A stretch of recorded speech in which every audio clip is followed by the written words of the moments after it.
معراج کمال معجزات مصطفیٰ صلی اللہ علیہ وآلہ وسلم ہے۔ یہ وہ عظیم واقعہ ہے جس نے تسخیر کائنات کے بند دروازوں کو کھولنے کی ابتدا کی۔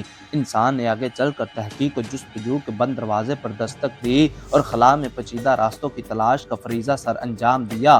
واقع معراج کی تاریخ اور سال کے متعلق مورخین اور اہل تفسیر کی رائے مختلف ہیں۔ ان میں سے ایک رائے یہ ہے کہ نبوت کے 12ویں سال 27 رجب کو 51 سال 5 مہینے کی عمر میں نبی اکرم صلی اللہ علیہ وآلہ وسلم کو معراج ہوئی۔ اسلامی سال کا 7واں مہینہ رجب المرجب ہے۔ رجب ان 4 مہینوں میں سے ایک ہے جنہیں اللہ تبارک و تعالی نے حرمت والے قرار دیا ہے۔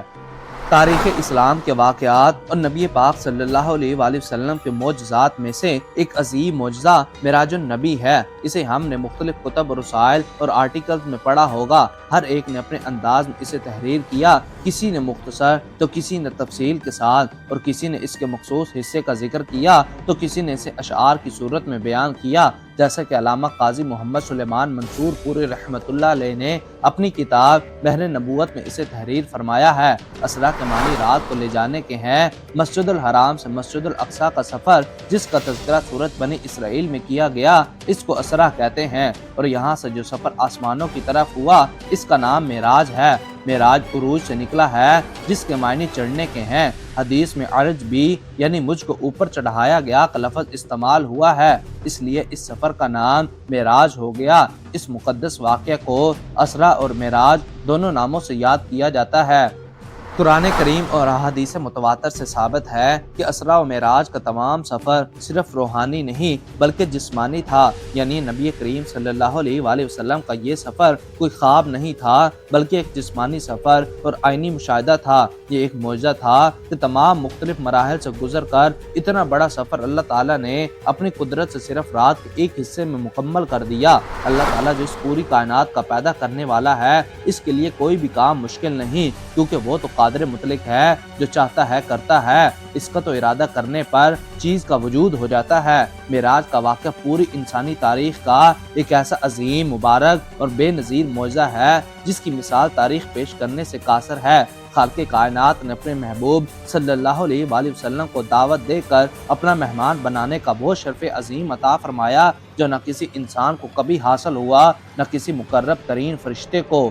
واقع معراج کے مختلف مقاصد میں سب سے اہم مقصد امت مسلمہ کو یہ پیغام دینا ہے کہ نماز ایک ایسا عظیم الشان عمل اور عظیم عبادت ہے کہ اس کی فرضیت کا اعلان زمین پر نہیں بلکہ 7ویں آسمان کے اوپر بلند و اعلیٰ مقام پر معراج کی رات میں ہوا۔ نیز اس کا حکم حضرت جبریل علیہ السلام کے ذریعے نبی اکرم صلی اللہ علیہ وآلہ وسلم تک نہیں پہنچایا گیا بلکہ اللہ تعالیٰ نے فرضیت نماز کا تحفہ بذات خود اپنے حبیب صلی اللہ علیہ وآلہ وسلم کو عطا فرمایا۔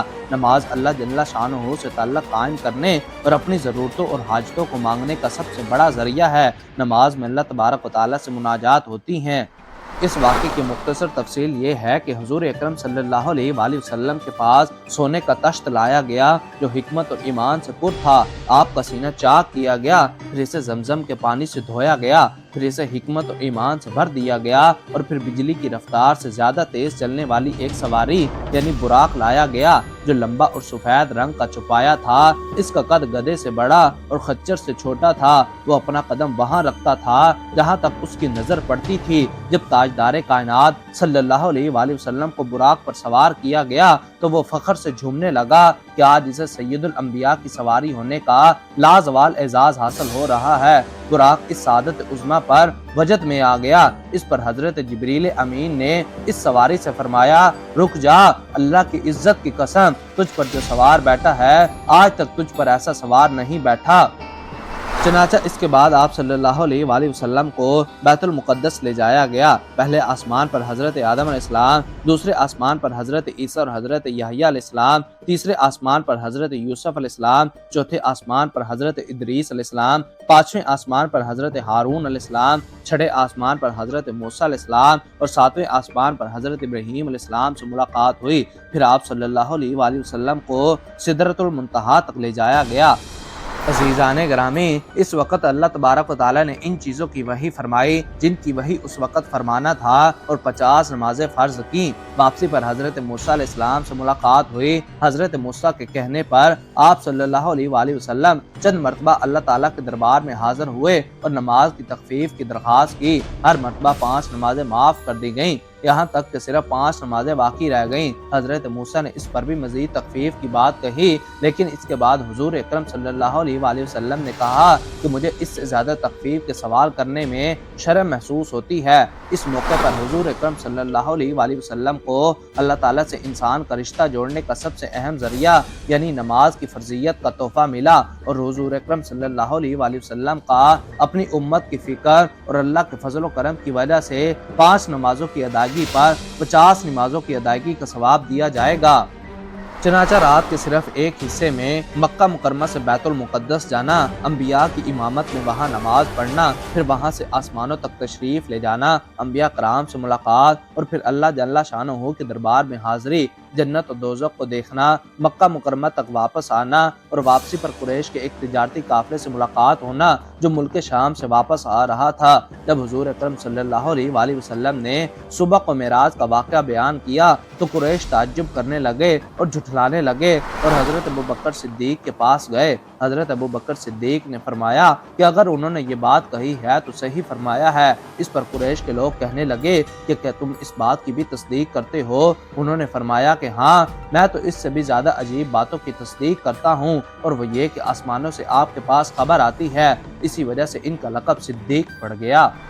عزیزان گرامی، اس اہم و عظیم سفر میں آپ صلی اللہ علیہ وآلہ وسلم کو جنت و دوزخ کے مشاہدے کے ساتھ ساتھ مختلف گناہگاروں کے احوال بھی دکھائے گئے، جن میں سے بعض گناہگاروں کے احوال اس جذبے سے تحریر کر رہا ہوں کہ ان گناہوں سے ہم خود بھی بچیں اور دوسروں کو بھی بچنے کی ترغیب دیں۔ حضرت انس رضی اللہ تعالیٰ عنہ سے روایت ہے کہ حضور صلی اللہ علیہ وآلہ وسلم نے ارشاد فرمایا، جس رات مجھے معراج کرائی گئی تھی میں ایسے لوگوں پر گزرا جن کے ناخن تانبے کے تھے اور اپنے چہروں اور سینوں کو چھیل رہے تھے۔ میں نے جبریل امین سے دریافت کیا تو انہوں نے بتایا یہ وہ لوگ ہیں جو لوگوں کے گوشت کھاتے تھے، یعنی ان کی غیبت کیا کرتے تھے۔